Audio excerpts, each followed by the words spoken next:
सहना भवतु सहनौ भुनक्तु सह वीर्यं करवावहै तेजस्विनावधीतमस्तु मा विद्विषावहै। ओम शांति शांति शांति।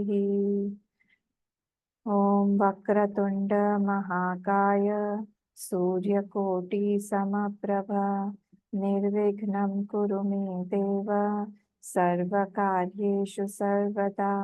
सरस्वती नमस्तुभ्यं वरदे कामरूपिणी विद्यारम्भं करिष्यामि सिद्धिर्भवतु मे सदा।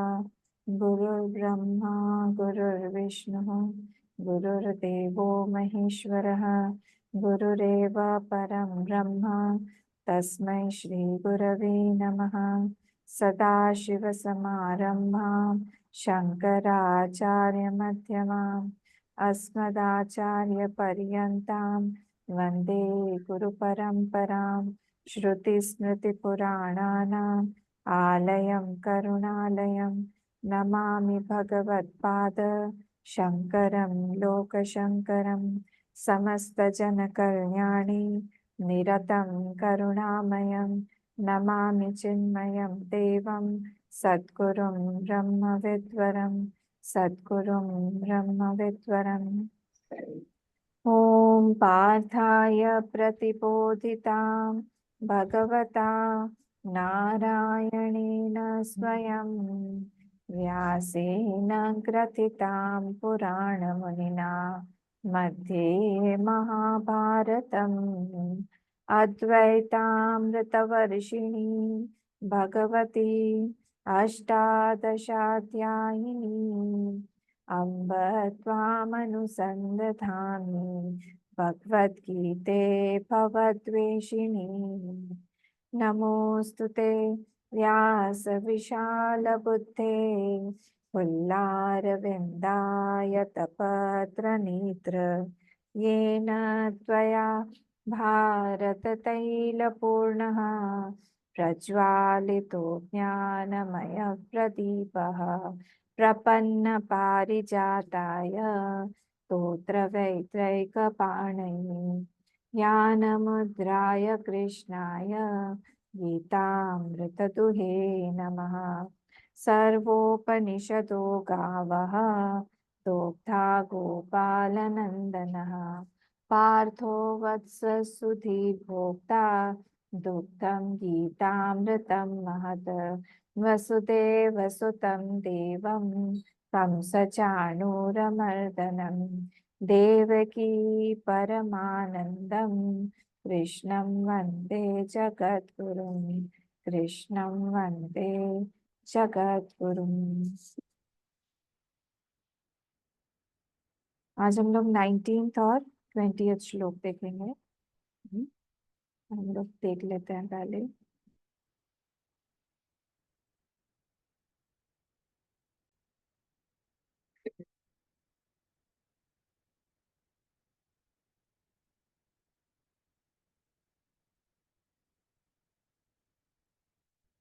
श्लोक।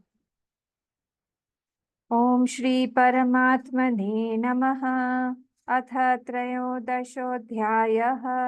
श्री भगवानुवाच प्रकृतिं पुरुषं चैव वेद्यनादि उभावपि विकारांश्च गुणांश्चैव वेत्ति प्रकृतिसम्भवान्। प्रकृतिं पुरुषं चैव वेद्यनादि उभावपि विकारांश्च गुणांश्चैव विद्धि प्रकृति संभवान। विद्धि प्रकृति संभवान। बहुत इजी श्लोक है, बस हमको ये याद रखना है। यहाँ पे ती जो है प्रकृति में ये रस्व है और ये दी अनादि ये द्विवचन होने के कारण ये स्पेलिंग मिस्टेक नहीं है।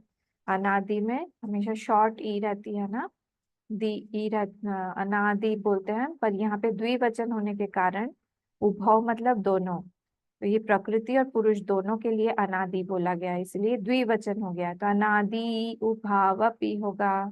फिर विकारांश गुणांश्चैव विद्धि, विद्धि फिर से ह्रस्व होगी ई, प्रकृति संभवान।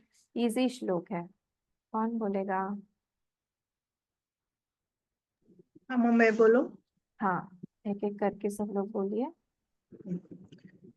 प्रकृतिम पुरुषम शैव विद्यानादि उभावपि विकारांश गुणांश्चैव वृद्धि प्रकृति संभवान। Very good, next. मैं बोलो हम। हाँ बोलिए।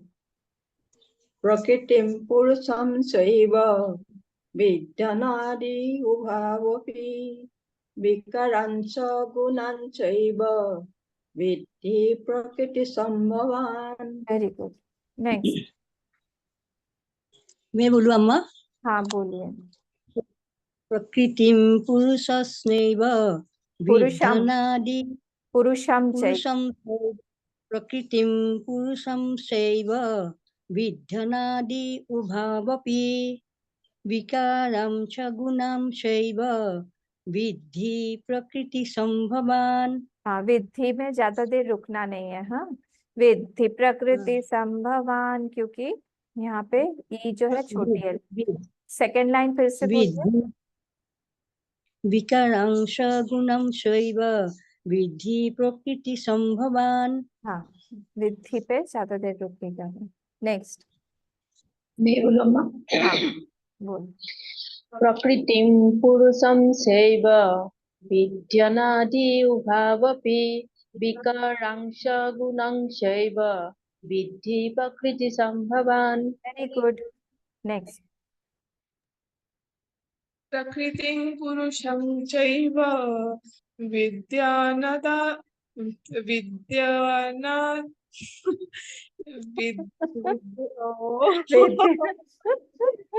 विध्यनादि उभावपि, विध्यनादि उभावपि।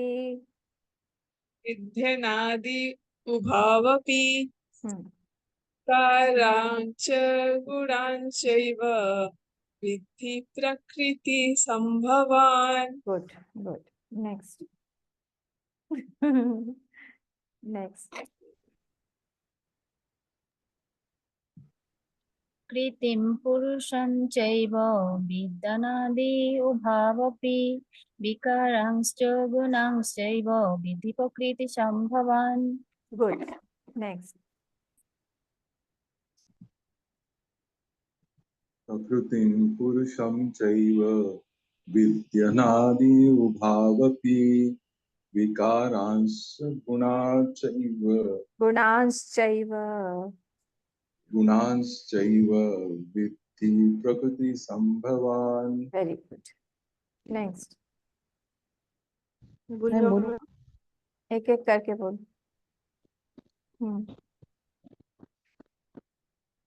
प्रकृतिं पुरुषं चैव विद्यनादि उभावपि फिर से नया श्लोक है क्या? नया श्लोक बना। प्रकृतिं पुरुषं चैव विद्यनादि उभावपि विकारांश्च गुणांश्चैव विद्धि प्रकृति संभवान।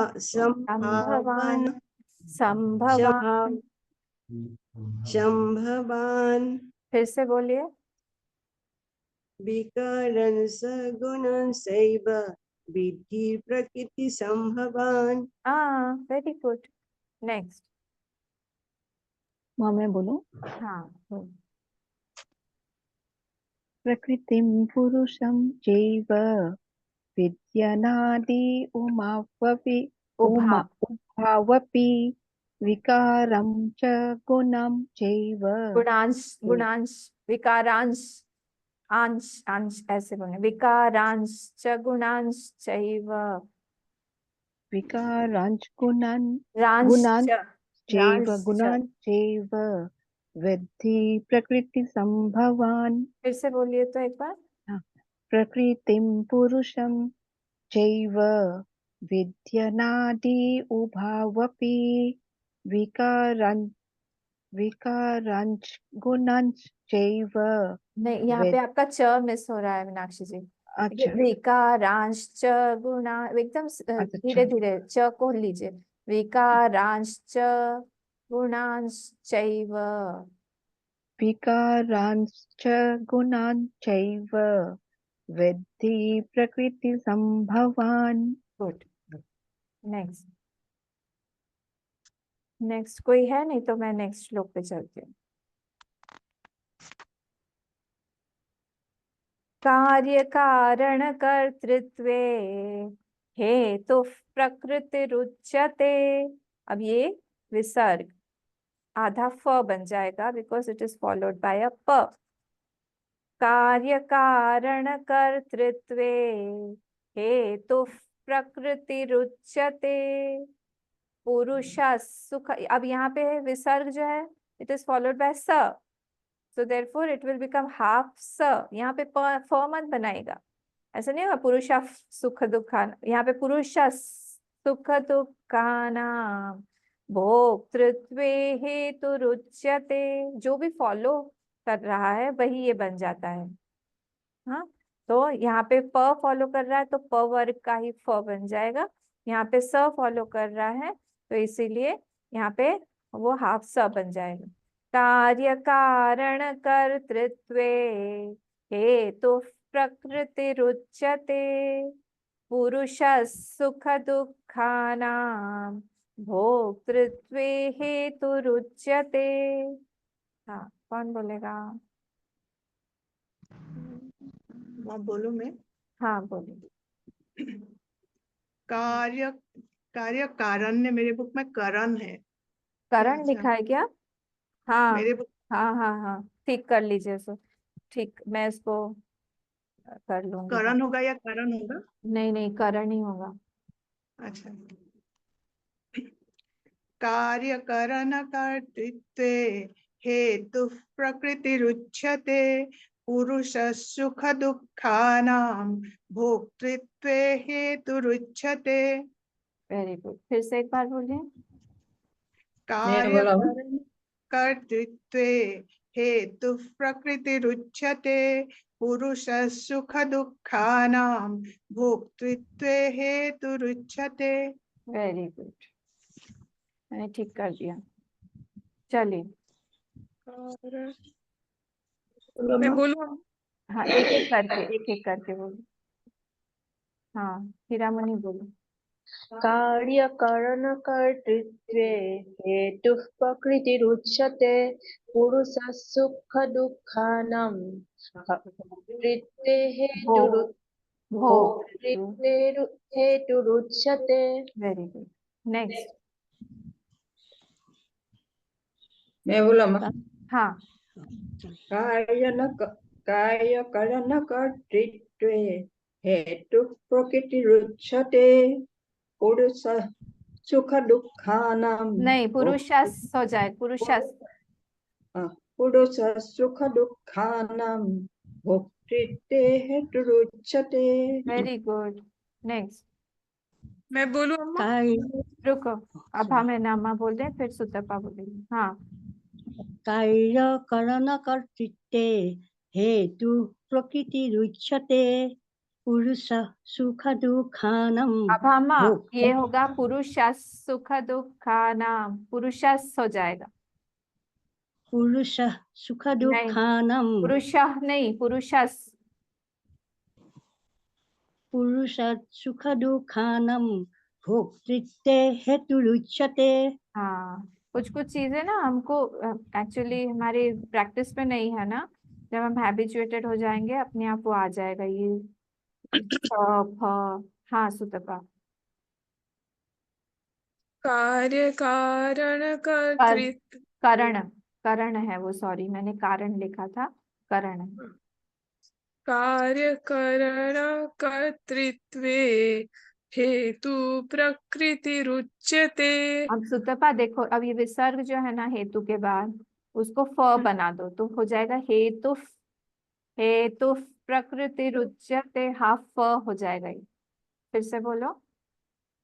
कार्य कारण कर्तृत्वे हेतु प्रकृतिरुच्यते। Very good. पुरुष सुख दुःखानां भोक्तृत्वे हेतुरुच्यते। Very good. Next Subrata ji, unmute कर लीजिएगा। कार्यकरण कर्तृत्वे हेतु हेतु प्रकृतिरुच्यते। पुरुषः सुख दुःखानां भोक्तृत्वे हेतुरुच्यते। बढ़िया, बस ये पुरुषस हो जाएगा। हाँ, इस पे ध्यान दीजिएगा। पुरुषः सुख हाँ, दुःखान। पुरुषः सुख दुःखानां भोक्तृत्वे हेतुरुच्यते। ठीक है, वेरी गुड। नेक्स्ट जूही।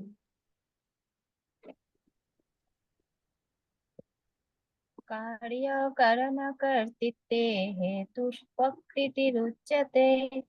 पुरुषः सुखदुःखानां भोक्तृत्वे हेतुरुच्यते। Very good. और कोई बोलना चाहेगा? जल्दी करिए। कार्य कार्य कारण कर्तृत्वे करण, करण, कार्य करण। कार्य करण कर्तृत्वे हेतु प्रकृति रुच्यते। पुरुष सुख दुःखानां भक्तिते हेतु रुच्यते। ठीक है, आप लोग प्रैक्टिस कर रहे हैं ना पूरा का पूरा? नहीं तो आगे आगे पार्ट, पीछे पीछे सब पार्ट हो जाएगा। ठीक है, नेक्स्ट।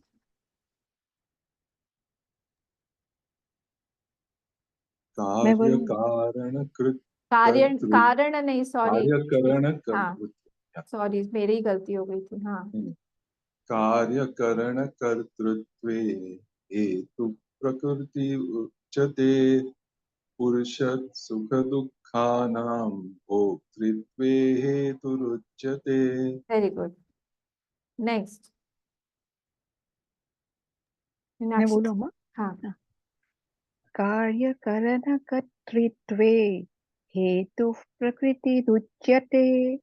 पुरुषः सुख दुःखानां भोक्तृत्वे हेतुरुच्यते। Very good. और कोई कहाँ गलती बोलेगा? हुआ अम्मा? नहीं, एकदम बढ़िया। चलो, हो गया सबका। तो हम लोग आज यहाँ पे 20 तक सीख के अब हम इसका मीनिंग थोड़ा सा देख लेते हैं।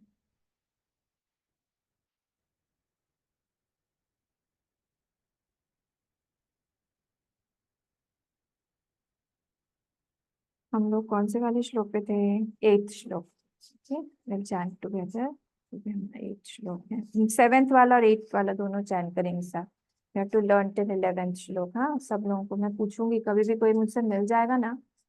हाँ, तो मैं पूछूंगी 7th और 8th श्लोक, 7th 8th 9th श्लोक, 7 8 9 10th श्लोक, 7 8 9 10 11th श्लोक। ओके। श्री भगवानुवाच अमानित्वं मदम्भित्वम् अहिंसा क्षान्तिरार्जवम् आचार्योपासनं शौचं स्थैर्यम् आत्मविनिग्रहः इन्द्रियार्थेषु वैराग्यम् अनहंकार एव च जन्म मृत्यु जरा व्याधि दुख दोषानुदर्शनम। यहाँ रुकना नहीं है क्योंकि ये पूरा एक वर्ड है। जो सेकंड सेंटेंस है वो that is one word completely. आपको पता है समास में एक बुक का नाम मैं भूल रही हूँ, उसमें एक वर्ड आता है जो कि 20 पन्ने तक गया है, वो एक ही वर्ड है। हमारी संस्कृत की ये ब्यूटी है। एक वर्ड है, पढ़ते जाओ पढ़ते जाओ पढ़ते जाओ पढ़ते जाओ, पूरा एक वर्ड है ऐसा। ओके, तो ये सेकंड वाला लाइन जो है ये वन वर्ड है, एक ही वर्ड है, इसीलिए उसको हम बीच में रुक के ब्रेक नहीं करेंगे। तो कल हम लोगों ने देखा इंद्रियार्थेषु वैराग्यम, इसी पे पूरा का पूरा हमारा 15-20 मिनट जो है वो चला गया, आधा घंटा। तो इसमें हमने देखा था वैराग्य से डरने की कोई बात नहीं है, but it is a beauty of a personality. अब हमारे जो व्यक्तित्व है उसको अगर हमको सुंदर बनाना है तो फिर हमको वैराग्य से ही उसको सुंदर बनाना होगा। अन्यथा हम लोग उसमें जो गुण डालना चाहते हैं वो गुण ही हमारे पास डालने का ही टाइम नहीं होगा। इधर उधर ही हमारी सारी एनर्जी, टाइम तो ऐसे जाता है, ऐसे बीतता है। आपको अपना बचपन नहीं याद है? आपको अपना स्कूल टाइम नहीं याद है? हाँ, देखते देखते देखते देखते देखिए हम लोग कैसे हो गए, 50 60 70 80, जो भी जहाँ पे भी जिस पड़ाव में है। अब भी लगता है अब भी तो हम स्कूल जाते थे, अब भी तो हम लोग हमारे फ्रेंड्स के साथ में बातचीत करते थे, घूमने जाते थे, मस्ती करते थे, झगड़ा होता था। हाँ, अभी भी मुझे कई बार मैं जग जाती हूँ, मुझे लगता है कि कल एग्जाम है, स्कूल वाली एग्जाम, स्कूल वाली एग्जाम है और मुझे पढ़ना है, मैं उठ के बैठ जाती हूँ। तो वो सारा का सारा टाइम जाने में बिल्कुल भी समय नहीं लगता है, फट से सब निकल जाता है। और इसीलिए हम लोगों को देखना है कि हमारे पास में क्या चीज की कमी है, हमारे पास में टाइम की कमी है, और उस टाइम को हम लोग को मैक्सिमम यूटिलाइज करना है कि हम बेस्ट पॉसिबल वे में हमारी पर्सनालिटी को कैसे हम ब्यूटिफाई कर सकते हैं, सुंदर बना सकते हैं। ये भगवान का मेकअप रूम है, ऐसा हम देख सकते हैं। भगवान ने अपना ब्यूटी पार्लर चलाया है एक साधक के लिए और बोला है कि आओ, जिसको जिसको सुंदर बनना है ये सारी चीजों से अपने आप को सुंदर बनाओ। बाकी शरीर का क्या है, तो यहीं पे पड़ा रहेगा, शरीर तो बदलता रहता है। पर अंदर की जो चीजें हैं जिससे हम भगवान को भी हम मुग्ध कर पाए। आपको पता है भगवान जब बांसुरी बजाते थे, तो कभी कभी अकेले में जाके भगवान किसी पेड़ के नीचे बैठ जाते थे और इतनी सुंदर मधुर तान एक लेते थे, और सारे के सारे हिरण नाके, सब आसपास में हिरणों से भरा हुआ है, कोई मोर ऊपर बैठा हुआ है, उसकी पूंछ पूरी नीचे लटक रही है सुंदर।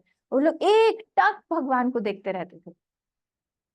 और उनके जो दोने हैं, कान जो है ना, उनके दोनों की तरह, दोना समझते हैं, पत्ते का वो जो दोना है जिसमें हम लोग खाना वाना कुछ खाते हैं, पत्ते का जो कटोरी जैसा रहता है, तो उनके कान तो दोने की तरह है, या डियर के, हिरण के कान।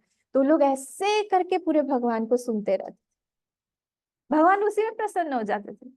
तो पूजा भगवान की करने के लिए हम लोगों को बाहर की वस्तु ही सिर्फ आवश्यक नहीं है। भगवान बाहर की वस्तु से ज्यादा अंदर की वस्तु पे ज्यादा इंपॉर्टेंस देते हैं। पता है क्यों? क्योंकि बाहर की सारी चीजें भगवान ने बनाई हुई है, अंदर की चीज एक्चुअली हम बनाते नहीं। बाहर की सारी चीज, सारे पंच तत्व तो उन्होंने बनाए हुए हैं। जैसे गुरुदेव को के सामने कोई गया था, गुरुदेव को खीर बहुत पसंद थी, तो बोला कि बहुत बढ़िया खीर बनी है। गुरुदेव ने बस बहुत सारे ऐसे पॉटलक बोलते हैं ना, क्या बोलते हैं उसको, सब लोग अपना अपना लेके आते हैं और उसमें सब लोग, तो गुरुदेव की भिक्षा थी कहीं पे, तो उसमें खीर भी थी, सबको पता था खीर लाना है खीर, और गुरुदेव को बहुत पसंद आ गई।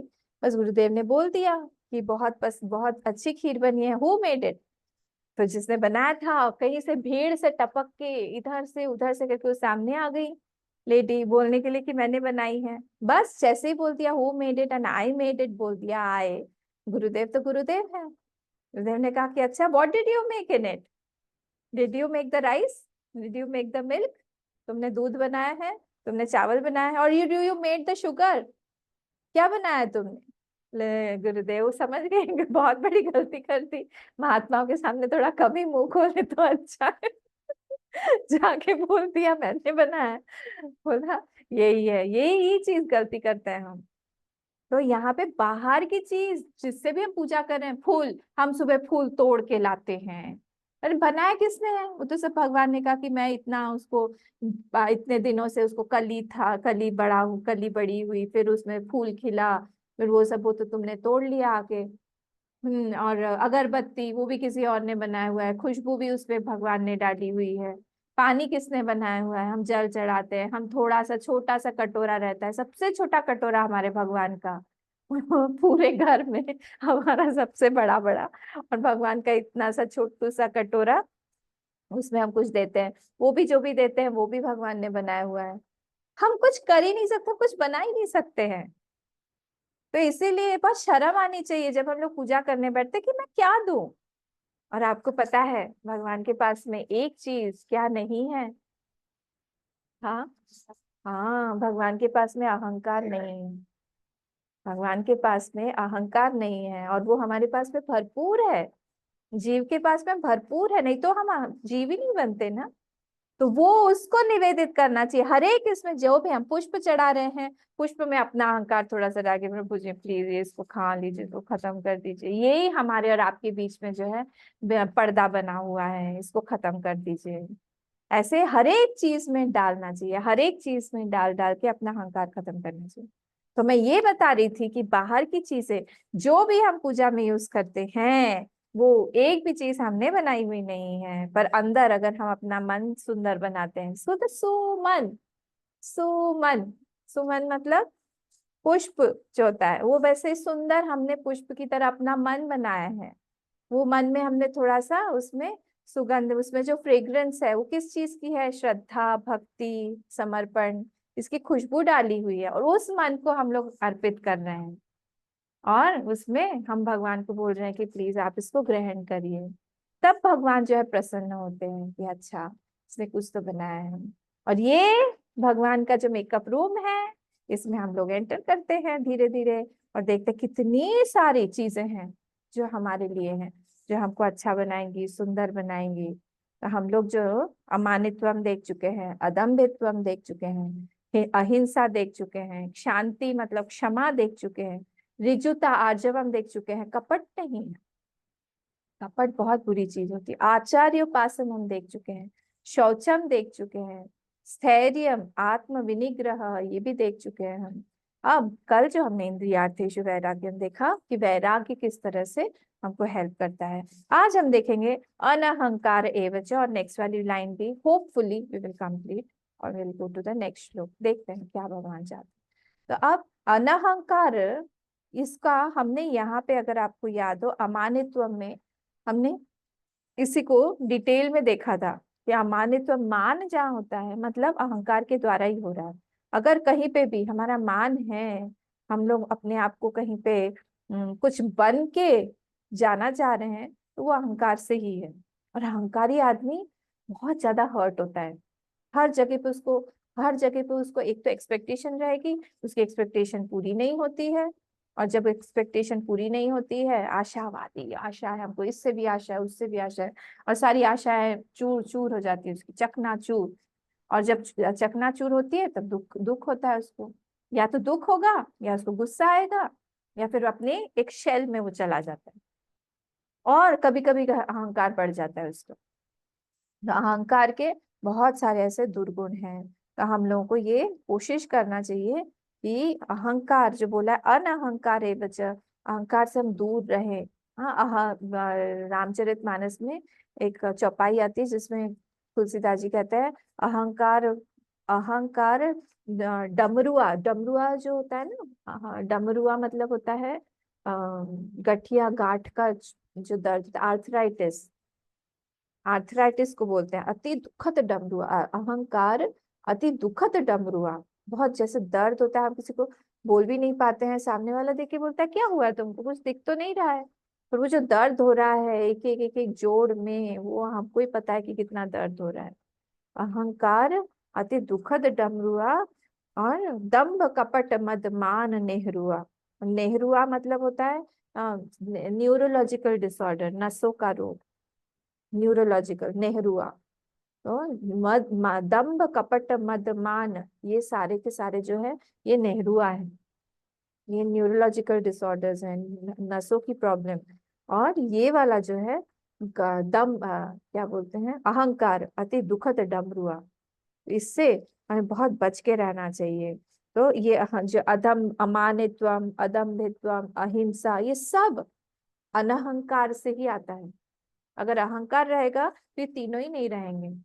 एक्चुअली सारे ही, सारी की सारी चीजें जो है, अहम, अहंकार मतलब क्या है? अहम करोति, जब तक ये अहम करोमी रहेगा कि हाँ मैं कर रही हूँ, मैं कर रहा हूँ, तब तक ये सारी चीजें कैसे आएंगी? तब तक हमको यही लगता रहेगा कि I am the doer, I am the player, मैं ही हर चीज को करता हूँ, मेरे बिना किए होता ही नहीं है कुछ भी चीज। हर जगह पे हम अहम को लगा देते हैं। जैसे ही हम अहम को लगा देते हैं वैसे ही भगवान बोलते हैं ठीक है मैं जा रहा हूँ, tata bye bye see you, तुम करो अपना काम। फिर हम अकेले पड़ जाएंगे, और यही अकेले करने वाला कौन है? यही व्यक्ति है, यही है अहंकार। तो ये हमेशा दूसरों के फॉल्स पिकअप करते रहने की कोशिश करेगा कि यहाँ पे कहाँ पे किसकी गलती हो रही है, इसने यहाँ पे ये गलती किया है, उसने नहीं किया है, वही वो ज्यादा अच्छा है, ये नहीं, हम सबसे ज्यादा बेस्ट है, हमसे ज्यादा कोई अच्छा हो ही नहीं सकता है। देखिए, और हनुमान जी कितने निरहंकारी थे। हनुमान जी ने इतने बड़े बड़े काम किए, पर कभी भी एक एक तिल भी उनके अंदर अहंकार नहीं आया। वो बोल इतना बड़ा काम करने के बाद में भी लाइन में जब जब सारे मरकट आके भगवान को प्रणाम कर रहे थे, वानर लोग आके प्रणाम कर रहे थे लाइन से, वो सबसे पीछे खड़े हुए थे, जबकि काम सारा उन्होंने किया था।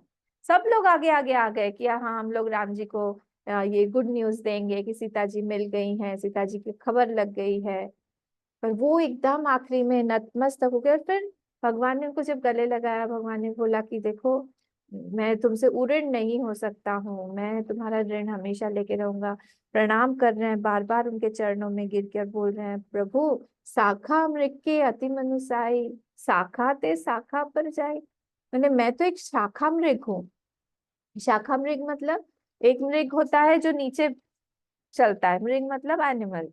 एक मृग रहता है जो नीचे चलता है, और एक मृग शाखा मृग मतलब एक शाखा से दूसरे, एक ब्रांच से दूसरे ब्रांच पर हॉप करता है। मतलब मैं तो पशु हूँ, मैं वैसा शाखा मृग हूँ। तो शाखा मृग के अति मनुसाई, बहुत बड़ा बड़ा भी काम अगर वो कर लेगा तो क्या करेगा? शाखा ते शाखा पर जाए, एक शाखा से वो दूसरे शाखा पर ही जाएगा, इससे ज्यादा तो और कोई काम वो कर नहीं सकता है। वैसे ही मैं भी हूँ प्रभु, मैंने भी जो भी ये काम किया है ये सब कुछ आप ही के बल पर किया है। अगर आप नहीं होते, आप नहीं बताते तो फिर ये काम ही नहीं होता। कितनी सुंदर बात है, ये इसको बोलते हैं अनहंकार। और इसीलिए भगवान उन्हीं को ही अपना इंस्ट्रूमेंट बनाते हैं जो लोग ये सारी चीजों को भगवान को अर्पित करके, वो लोग जानते हैं कि भगवान ही सारी चीजें कर सकते हैं, और कोई हमको यहाँ पे मदद नहीं कर सकता है। सिर्फ अगर हमसे कोई अच्छाई हुई है, अगर हमने कुछ अच्छा किया हुआ है, तो वो सिर्फ भगवान का ही कैरेक्टर है, मेरा कुछ नहीं है इसमें। I am just an instrument, मैं इंस्ट्रूमेंट हूँ भगवान के हाथ का। और ये चीज इनमें हनुमान जी से ज्यादा बढ़कर हमको और कोई नहीं सिखा सकता।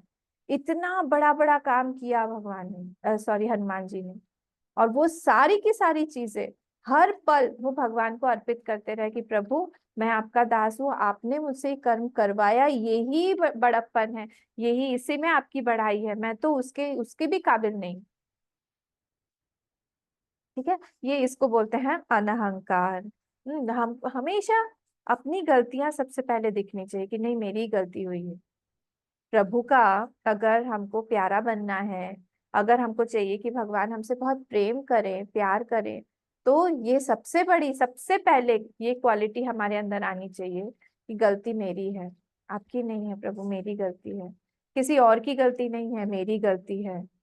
हाँ, तो ये चीज जब हम लोग देखेंगे, जब करेंगे, तब धीरे धीरे धीरे धीरे हमको समझ में आएगा कि हमारे अंदर बहुत सारी नेगेटिव्स हैं, बहुत सारी नेगेटिविटीज हैं, इतनी गलतियां हैं, हम दिन भर सुबह शाम गलतियां ही गलतियां करते रहते हैं, और फिर हमको लगता है कि हमसे बड़ा कौन है। तो अब हम सेकेंड लाइन पे चलते, तो अनहंकार ये है। अब जन्म मृत्यु जरा व्याधि दुख दोषानु दर्शनम, जन्म मृत्यु जरा व्याधि दुख दोषानु दर्शनम, इसके दो इंटरप्रिटेशंस हैं।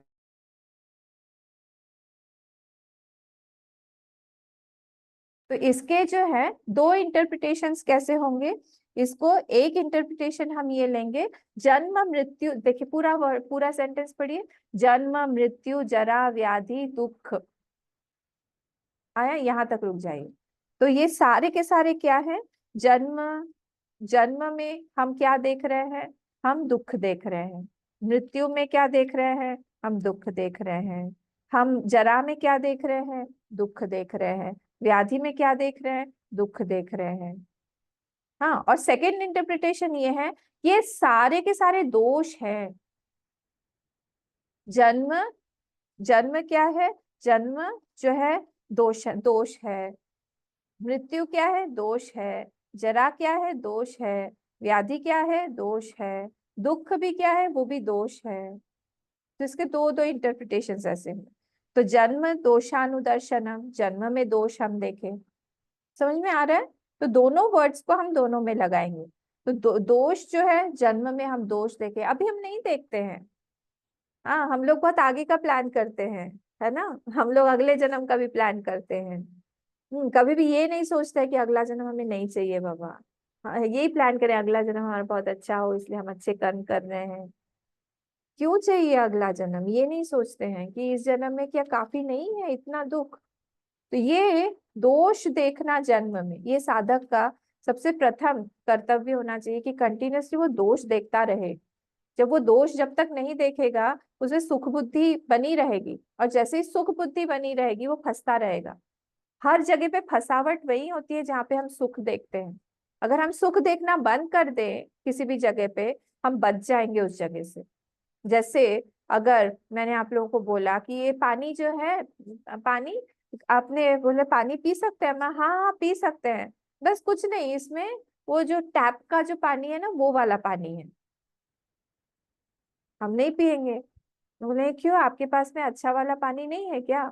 आरओ वाला पानी नहीं, आज पानी नहीं आ रहा है तो मैंने टैप का पानी दिया है। कोई पिएगा? नहीं पिएगा। क्यों? क्योंकि उसमें हमको दोष दिखाई दे रहा है।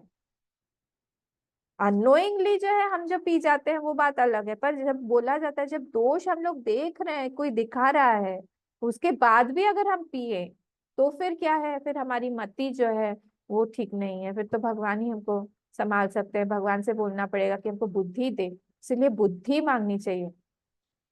एक्चुअली आपको पता है क्या मांगना है भगवान से? वो भी हमारी बुद्धि नहीं है, हमको नहीं पता है। कोई बहुत बड़ा व्यक्ति है, कोई बहुत, जैसे अभी मैं डोनेशन कलेक्ट कर रही हूँ, हाँ सबको फोन लगा रही हूँ, हमको मुझे चाहिए मुझे चाहिए मुझे। हम लोग को शर्म वरम नहीं आती है डोनेशन कलेक्ट करने में। हम निर्लज्ज हो गए हैं, हमको काम करना है तो हमको डोनेशन कलेक्ट करना पड़ेगा। सबको फोन लगा रहे हैं कि हाँ हमारा रेनबो कैंप है, हमको हमको बच्चे चाहिए। बोले आपको बच्चे भी चाहिए? हमको बच्चे चाहिए, हमको कच्चे चाहिए, हमको सब चाहिए, हमको पैसा चाहिए, हमको काइंड में भी चाहिए, हमको कैश में भी चाहिए, सब चाहिए। लाइए लाइए जो भी है आपके पास, हम दे देते हैं। तो मैं क्या बोल रही थी, वही भूल गई। हाँ, दोष। तो जब हम लोग जब दोष देखने लगेंगे ना, हर एक चीज में जब हम दोष देखते हैं, जन्म में दोष देखेंगे, हम धीरे से हम उस चीज से पीछे हो जाएंगे। जब हमको समझ में आएगा कि इस चीज में, पानी में जो है गड़बड़ है, हम नहीं पिएंगे उसको। और जो दोष हमको, हाँ मैं ये बोल रही थी कि बुद्धि जो है हमारी, बुद्धि हम नहीं मांगते हैं। तो हम, हाँ डोनेशन से आया ना, किसी बड़े व्यक्ति के पास में गए, कोई बहुत बड़ा व्यक्ति है उसके पास में गए, तो बहुत कुछ दे सकता है। अरे पूरा ऐसे कैंप क्या, ऐसे 10-12 कैंप वो कर सकता है जैसा हम लोग कर रहे हैं 5 दिन का। और मैंने उससे क्या मांगा? मैंने उससे कहा कि थोड़ा सा एक शाम के लिए, आज डिनर के लिए कुछ भिजवा दीजिएगा। ये हमारी बुद्धि ऐसी है, हमको पता ही नहीं। भगवान आए सामने, एक व्यक्ति था, बताया ना, एक व्यक्ति ट्रेन में जा रहा था, वो पान खा रहा था।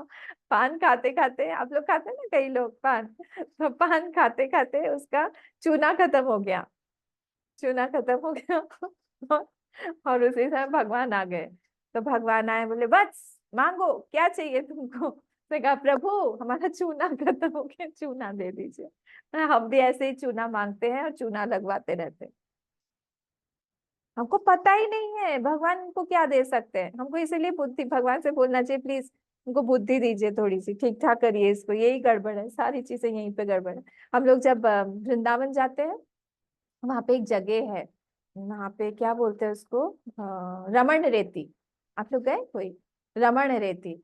और रमण रेती में वहां पे भगवान ने मिट्टी भी खाई थी, और वहां पे नंग भगवान तो पूरा वृंदावन गोकुल जहाँ पे भी, वहां पे पूरा टाइम 11 साल थे, नंगे पैरी थे, जूते नहीं पहने थे उन्होंने। तो उनके पैरों के सारे छाप है वहां पे, वहीं से खेलते थे सब कुछ। तो वहां जाके रोल करना पड़ता है बच्चों की तरह, बहुत इंटरेस्टिंग है। तो वहां पे पंडित भी बोलते हैं कि चलो घर बनाओ, ऐसे करके ऐसे मुट्ठी से ऐसे हम घर बनाते हैं। पहले हम लोग उसमें कन्हैया को बिठाते हैं, खेलते हैं, ऐसे सब बनाते, वो बोलता रहता है हम बनाते हैं रेती पे। और उसके बाद बोलते हैं चलो लोटपोट करो, लोटपोट खाओ, इधर से इधर गोल गोल करो, इधर से।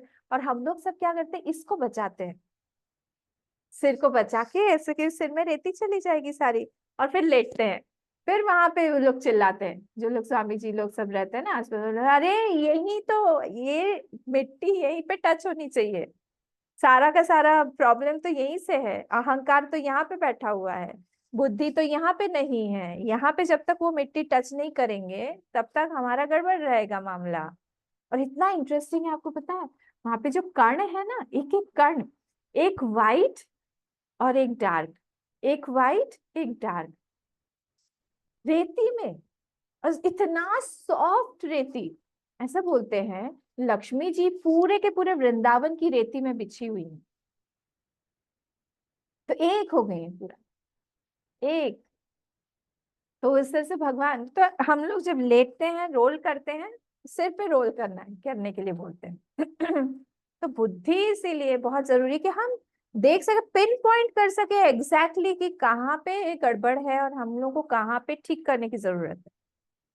कोई कोई को 1000 बार बोलने से भी समझ में नहीं आता, मतलब बहुत ज्यादा मंद बुद्धि है, समझ में ही नहीं आएगा। उसके लिए बहुत टफ चाहिए, कुछ बहुत टफ बाहर से एक्सपीरियंस मिलेगा उसको, बहुत सिचुएशन बहुत टफ होगी, तब जाके बहुत हैमरिंग होगी उसके ऊपर, तब जाके उसको समझ में आएगा। और जो बहुत इंटेलिजेंट है वो दूसरे की सिचुएशन से ही समझ में आ जाता है उसको कि अरे यहाँ मैं गड़बड़ फंसने वाला हूँ, बी अलर्ट, जाने की जरूरत ही नहीं, उधर घुसने की जरूरत ही नहीं। तो हमारी बुद्धि उस पर निर्भर करेगी कि हम दूसरे के मिस्टेक से कितना सीखते हैं, या हमको मिस्टेक करना पड़ता है फिर हम सीखते हैं, या कोई दूसरा गाइड कर देता है उसी में सीख जाते हैं। हमको हमारा इवोल्यूशन उस तरह से बढ़ाना चाहिए कि हम दूसरे के उससे सीख जाएं। शास्त्र बोल रहे हैं तो हम संभल जाएं, गुरु बोल रहे हैं तो हम बिल्कुल सावधान हो जाएं, और हम होते नहीं। तो यहाँ पे हमको भगवान स्वयं बोल रहे हैं, जन्म में दोष देखो, मृत्यु में दोष देखो, कितनी कितनी पैथेटिक पैथेटिक मृत्यु होती है। हमको अगर कोई बोले, क्योंकि हमारा जन्म के समय में ही हमारी मृत्यु निर्धारित है, तो कैसे होगी वो भी निर्धारित है, उसको हम नहीं टाल सकते।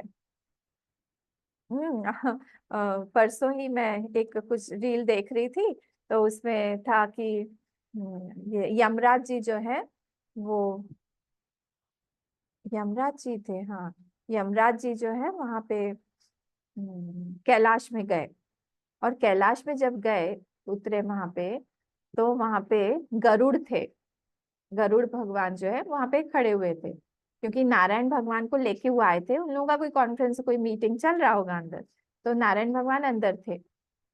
तो वहां पे ये यमराज जो है 2 सेकंड के लिए रुके, और उन्होंने एक चिड़िया की तरफ, छोटी सी चिड़िया थी, पता होगा आपको स्टोरी, चिड़िया थी, उसके तरफ ऐसे देखा, और देख के वो वहां से आगे निकल गए अंदर।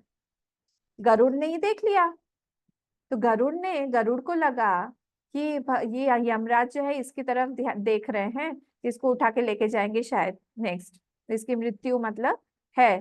तो उन्होंने उसको अपने पीठ पर बिठाया, और गरुड़ की स्पीड, तो गरुड़ भगवान जो है बहुत तेजी से स्पीड से लेके उसको कई सारे माउंटेन्स को पार करते हुए कहाँ से कहाँ दूसरे एक जगह पे जाके लेके वो कॉर्नर में छोड़ के आ गए, आके वापस वहीं पे बैठ गए। तो जब इन लोगों की मीटिंग वगैरह खत्म हुई तो फिर वापस आ गए, तो उन्होंने देखा तो बाहर वो चिड़िया थी नहीं, तो ऐसे करके देखा तो गरुड़ जी समझ गए कि वो चिड़िया को ढूंढ रहे होंगे, तो हंसने लगे गरुड़ भगवान, बोले कि आप यमराज भगवान, आप तो चिड़िया को ढूंढ रहे होंगे ना।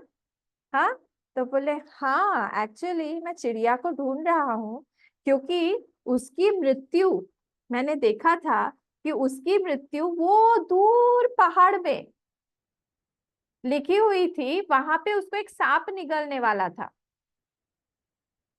और मैं यही सोच रहा था कि अभी तो ये यहाँ है, इतने पास, इतने जल्दी उसको वहां कौन लेके जाएगा। तुमने देखा क्या उसको कहीं? तब उनको समझ में आया कि जो विधि का विधान है, जो लिखा हुआ है, उसको कोई टाल नहीं सकता है, एटलीस्ट जन्म और मृत्यु तो बहुत मुश्किल है, क्योंकि ये सारा हमारा पिछला कर्म है जो सुनिश्चित है, हमारे ही द्वारा सुनिश्चित है, हमने ऐसा किया हुआ इसीलिए वो निश्चित है।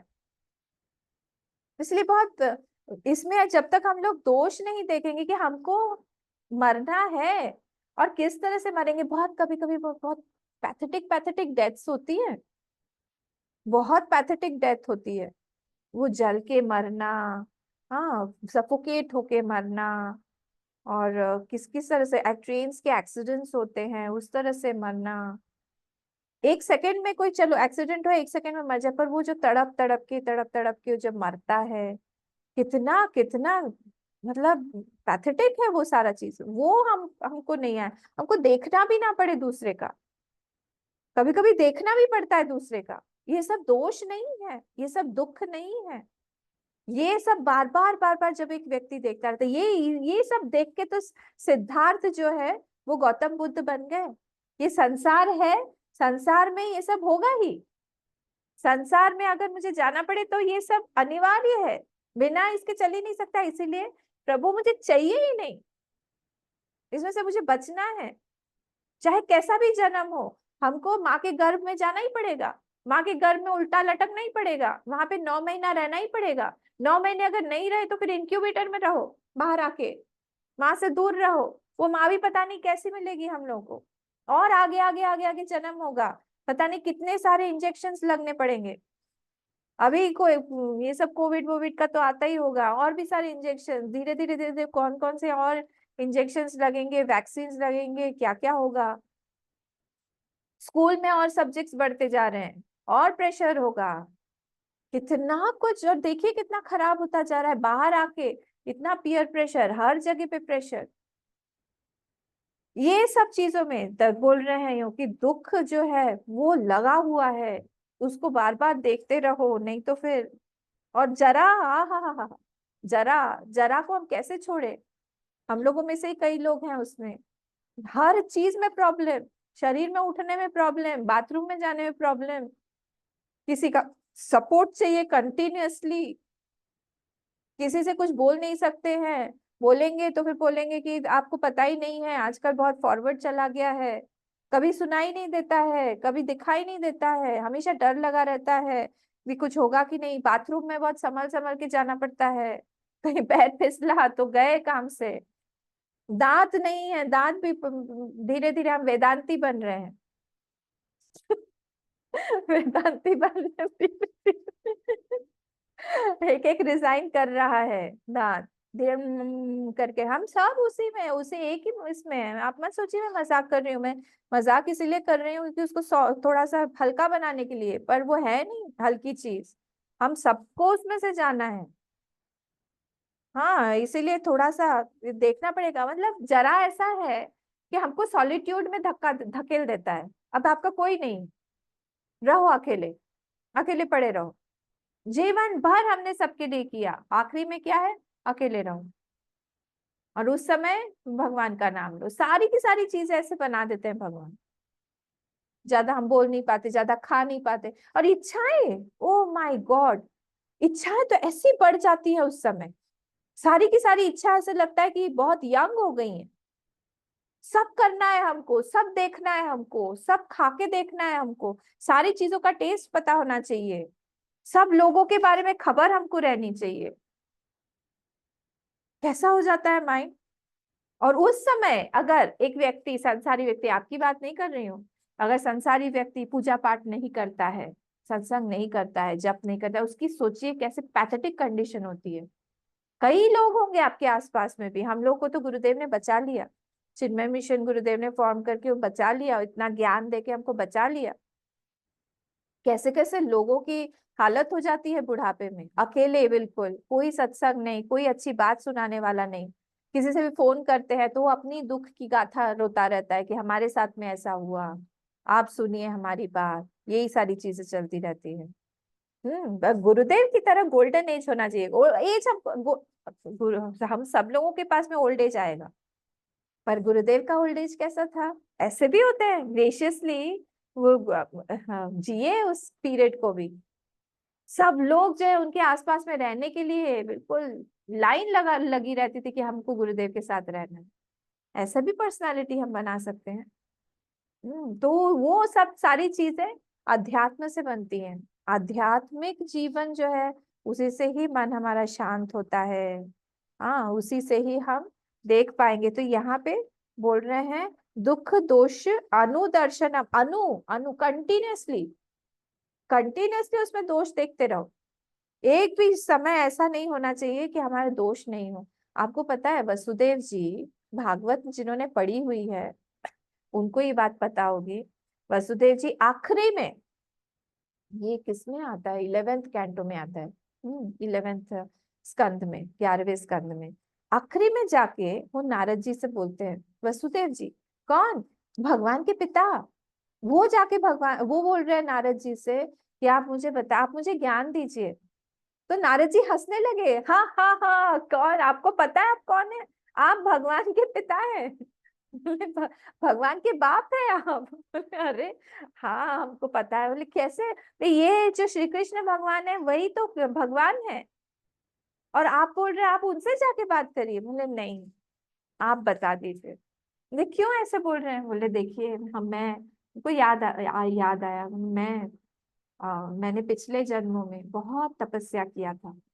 ध्यान से सुनिएगा, बहुत तपस्या किया था, और तपस्या करने के बाद में भी मेरी मति जो है वो अ, ठीक नहीं थी। मति गड़बड़ हो गई आखिरी मोमेंट में, मति भ्रष्ट वर्ड नहीं आना, मति भ्रष्ट हो गई, और मैंने उनसे उनके समान पुत्र मांग लिया। मैंने मुक्ति नहीं मांगी। मुझे क्या पता था कि पुत्र मांगूंगा कि मुझे आप पुत्र रूप में आइए, तो मुझे इतनी सारे दुखों किससे जाना पड़ेगा। कोई भी माता पिता के लिए इससे बड़ी दुख की बात क्या हो सकती है कि वो अपने मृत पुत्र जन्मा है अच्छे तरह से, सामने मर रहा है, और एक नहीं, दो नहीं, 6 पुत्र को मारा गया। अपनी वाइफ को, नई नवेली दुल्हन को, खुद की वाइफ को वो केश पकड़ के खींच के उसने तलवार कंस ने निकाल लिया था मारने के लिए, और मुझे उसको बोलना पड़ा हे सौम्य, शांत करने के लिए सौम्य बोलना पड़ा शांत करने के लिए। इससे बड़ा दुर्भाग्य और किसका हो सकता है। इसलिए मुझे नहीं चाहिए, मैं माया से ठगा गया हूँ। नारद जी आप मुझे ज्ञान की बात बताइए, आप मुझे ज्ञान दीजिए ताकि मुझे मोक्ष मिले, मुझे अगला जन्म नहीं चाहिए। बहुत दुख है। भगवान के पिता बोल रहे हैं, इसको बोलते हैं अनुदर्शनम, दुख दोष अनुदर्शनम। कंटिन्यूअसली दशरथ जी को आप देखिए, दशरथ जी का जीवन कैसा था, वो भी भगवान के पिता थे। उनके स्मरण में ही राम राम राम करके ही उनकी मृत्यु हुई। इनका भी, इनके साथ में भी ऐसा ही है, वसुदेव जी के साथ। बहुत बहुत कोई एंजॉयमेंट वाली जगह नहीं है ये संसार। बहुत यहाँ पे अगर आएगा भी तो बहुत फ्लिम्सी है, बहुत थोड़े समय के लिए थोड़ा सा दिखा के, जैसे कोई हम लोग जब दिवाली के टाइम पे कोई पटाखा वगैरह जलाते हैं ना, चलता है सुंदर, मुंह जितना देर खुला रहा उतनी देर में वो बंद भी हो जाता। वैसे ही है संसार में, कोई भी खुशी चली गई, फिर से चली, पकड़ने जाओ लुप्त हो जाएगी। ये संसार फूल से मर के सुंदर देख लुभायो, क्या है फिर, चाख न लागे रुई उड़ी गई, हाथ कछु नहीं आए। चखने के लिए गए, पकड़ फूल सेमर के, हो तो बच्चे लोग खेलते हैं। बहुत क्यूट सा एक वीडियो था, एक बच्चा छोटा सा, एक वो बेबी टॉडलर, ऐसे दौड़ भी नहीं पा रहा है, उसने कहीं से वो सेमर का फूल उठाया और माँ के को देने के लिए ऐसा दौड़ा, और माँ वीडियो कर रही है, और जब माँ के सामने आया, देखने लायक, कैप्चर करने लायक था उसके एक्सप्रेशन। वो देख रहा है उसमें कुछ भी नहीं है, वो देख रहा है ठूठ है सिर्फ उसका, और वो देख रहा है कि मैं ये देने वाला था, कहाँ चला गया। ऐसे ही संसार पूरा भुश उड़ जाता है सब कुछ। जहां पे भी हम थोड़ी देर के लिए भी देखेंगे कि हाँ यहाँ पे हमको बहुत कुछ अच्छा मिलेगा, बहुत आनंद मिलेगा, वहां पे गए और सब उड़ गया, भुश भुश भुश भुश। कुछ भी नहीं है यहाँ पे, कोई एक जगह से भी यहाँ पे आनंद नहीं है। ये अनुदर्शन हम इसको बोला है भगवान ने, कंटिन्यूसली देखते रहो, तभी जाके हम लोग जो है बाहर निकलने की कोशिश करेंगे। अभी तो हमको एग्जिट पता ही नहीं है जी, पता ही नहीं है। हम आराम से हैं, हम वेरी केयरलेस केयरफ्री, बहुत अच्छा मानते हैं हम अपनी सिचुएशन को कि हम बहुत अच्छे से हैं। ना हम जब करते हैं ना हम तब करते हैं निकलने के लिए, ना हमको बहुत एंग्जाइटी है बाहर निकलने के लिए। कैसे हम लोग इस जन्म से छूटेंगे, फिर से अगला जन्म लेंगे, फिर से दुख मिलेगा, फिर से हम रोएंगे गाएंगे, इसी तरह से मेहनत करते रहेंगे। और देखिए, आपको समझना चाहिए एक बात कि हम लोगों को कैसा सुख चाहिए। डिफाइन करिए आप, कैसा सुख चाहिए हमको। हमको ऐसा सुख चाहिए जो हमको हर एक व्यक्ति से सुख मिले। हमको ऐसा नहीं चाहिए कि चलो मुझे मेरे सामने वाले व्यक्ति से सुख चाहिए, इस वाले व्यक्ति से नहीं चाहिए, मेरे हस्बैंड या वाइफ से चाहिए, मेरे बच्चों से नहीं चाहिए। ऐसा है क्या? हमको सारे व्यक्तियों से चाहिए, गिनते रहिएगा। हमको सारे व्यक्तियों से सुख चाहिए। बोले ठीक है, हम लोगों को ऑल द टाइम, सारे समय में हमको सुख चाहिए। ऐसा नहीं है कि हमको मंडे ट्यूसडे सुख चाहिए, थर्सडे फ्राइडे हमको नहीं चाहिए, या सुबह शाम में हमको बहुत सारा सुख चाहिए, रात में हमको नहीं चाहिए, ये भी नहीं है। या फिर हमको संडे को तो बहुत बहुत बहुत सुख चाहिए और हमको मंडे से चलेगा काम करे, ऐसा भी नहीं। हमको रोज सुख चाहिए, मतलब टाइम। ठीक है, हर व्यक्ति से चाहिए हमको टाइम, हमको हर जगह सुख चाहिए।